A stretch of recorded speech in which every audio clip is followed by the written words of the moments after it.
Liba 12 Rabiul Awal, rahmat ba Tuhan ketanya dumna, niba aminah lahi janjungan, ngan kehendak Tuhan pandang dunia. Niba 12 Rabiul Awal, rahmat ba Tuhan ketanya dumna, niba aminah lahi janjungan, ngan kehendak Tuhan pandang dunia.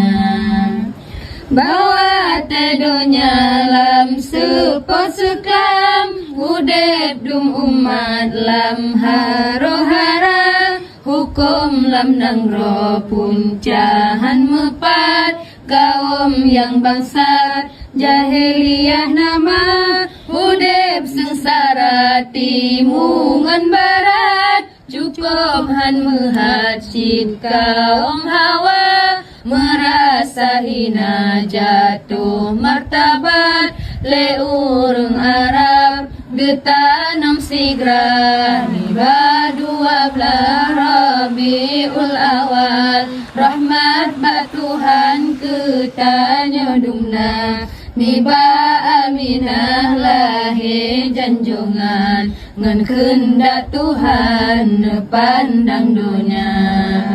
Yang sembah patungan mata urang, memacam bago dumbut durjana, kahabeh tua ke Tuhan sidra, malam nganurah syaitan pedaya, bansi gamdonya melake rahmat, nibah garat menan nepinta. Oh ya Tuhan lun ya Rabbul Ibad, Nabi Muhammad nuutus hijrah. Niba 12 Rabiul Awal, rahmat ba Tuhan ketanya dumna, niba aminah lahi janjungan, ngan kehendak Tuhan pandang dunia.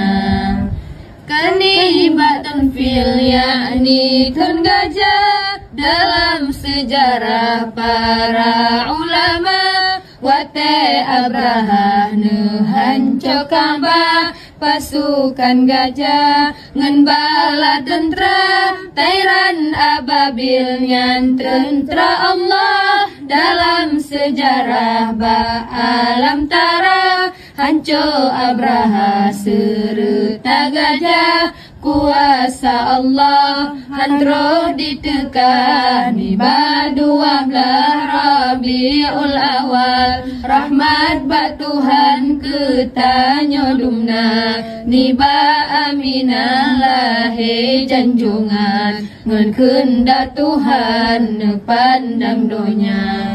Leru toh 60 patung lam Ka'bah, nama yang megah Lata dan Uzza, watelulahi ya Rasulullah, patung lam Ka'bah hancur binasa. Leru toh 60 patung lam Ka'bah, nama yang megah Lata dan Uzza, watelulahi ya Rasulullah, patung lam Ka'bah hancur binasa.